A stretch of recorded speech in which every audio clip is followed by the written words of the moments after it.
So I want to talk about,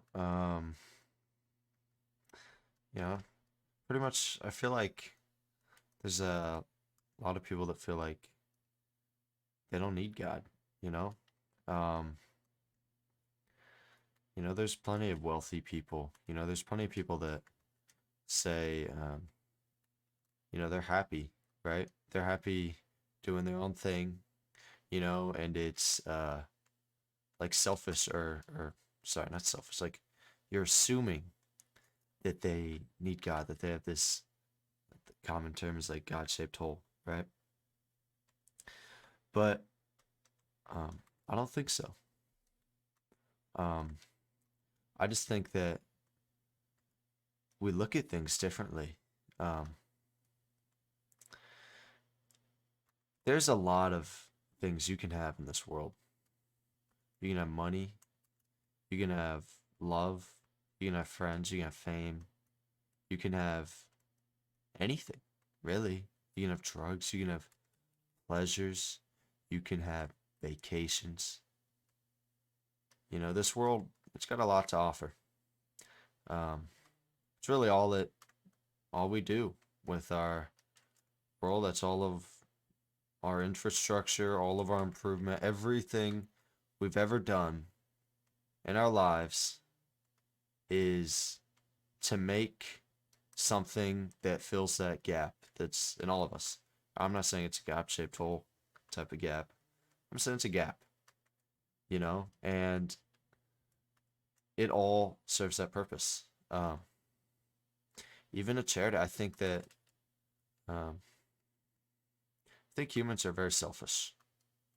Um, and I think it's a sad truth, personally, but I think that genuine um, care and companionship is, I don't know, I haven't totally made my mind up on it, but I think that a lot of the time, at least, it's not very selfless.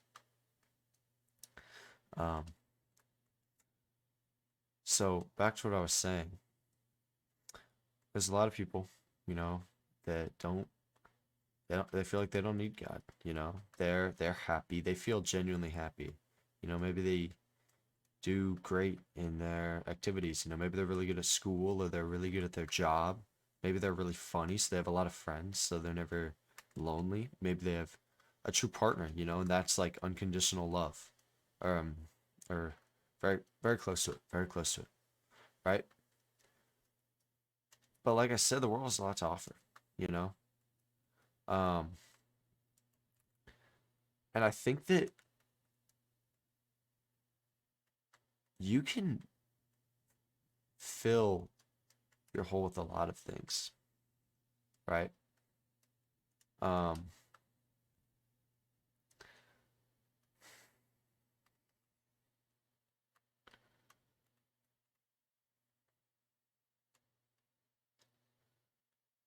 but you can do things by the standards of the world or by the standards of God. And those two look very different. Because if you think about it in terms of religious standards or a God, having money doesn't matter. Having friends doesn't matter. God, Jesus was, if he was really God, by our standards, he was miserable. Absolutely miserable. Everyone hated him. The only way he could get people to like him was to do these crazy miracles, right? So it wasn't really like genuine likeness, right? As if he did anything bad, they would immediately hate him. It's kind of like a Batman. He's similar to. I can't believe I just related Jesus to Batman, but that way he's kind of similar. It's like he's cool for now, but as soon as things get bad, you hang him on a cross and you crucify him, right? But he was the nicest person ever. He cared for these people, you know? He died for them. He died for you and me, you know? And I don't know how you could do that without feeling like whatever you're missing is there. Um, I don't think I articulated what I just said super well, but it's these videos are always one take. I do them on Sundays. I don't edit them. I might cut out like long pauses I have, but I might not explain everything really well, but it's because I want to keep it very authentic, you know, and let whoever's listening to kind of think about it themselves, because I don't like how some people in philosophy, they just kind of take what they hear and they do that. No, I think you want to interpret things, I think you want to listen and you don't want to just start rambling, but you want to listen, right? And now that I've gone way off topic, um, I was saying that it looks very different. Success in the world and success religiously, or however you want to call it, right? Afterlife, whatever, right? But it makes sense because, like, your lifespan, my lifespan, which is depending on where you live, probably around to 80 something, 90 years old, is nothing. I mean, you put that on a graph with a million years and you won't even be able to see it, you know? So what does it matter what happens in your life, But then again, if that's not true, what it it matters of everything. But at the same time, does it? Um,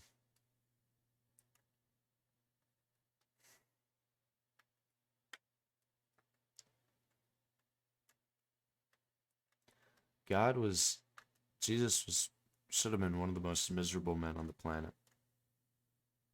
Um, but he wasn't.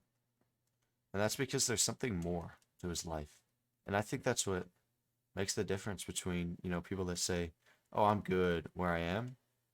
It's like I feel good. I don't need God. I don't need him. I don't have this hole. You say I do, but I don't. I'm great, you know? But I think the thing is that in the same way that God's love is unconditional, his peace or serenity or his fulfillment, whatever you want to call it, is also unconditional because it doesn't rely on other factors. There's nothing else. It's not built off of something else. You don't need something else for it to work. It's its own, right? And I think if you need something, if you need, you know, you need this money to feel fulfilled, or you need these drugs, or you need this partner, or you need these friends, you need this popularity. That isn't true. It's not on its own. It's not you feeling it. It's not you being fulfilled, but rather it's the world fulfilling you. And it's kind of weird, but I think it's different. I think those two things are very different. And maybe it should be worded differently. Maybe I didn't word it well, but it's not the same, right? And again, I'm gonna make like a Batman analogy. I just watched The Dark Knight. My brother said it was a great movie. It's a great movie. I'm gonna make a video on it. It's amazing. But it's if you need this thing for a fulfillment, how is that the same, right? God, you don't need anything. He doesn't ask for anything. You don't have to give anything. He's just there. It doesn't matter what happens to you. It doesn't matter what goes on in your life. That doesn't go away, you know? And it's also because, and part of that is because you realize that it doesn't really matter, right? Because, like I said before, your life is, it's not gonna matter, someday when you're in heaven. Um,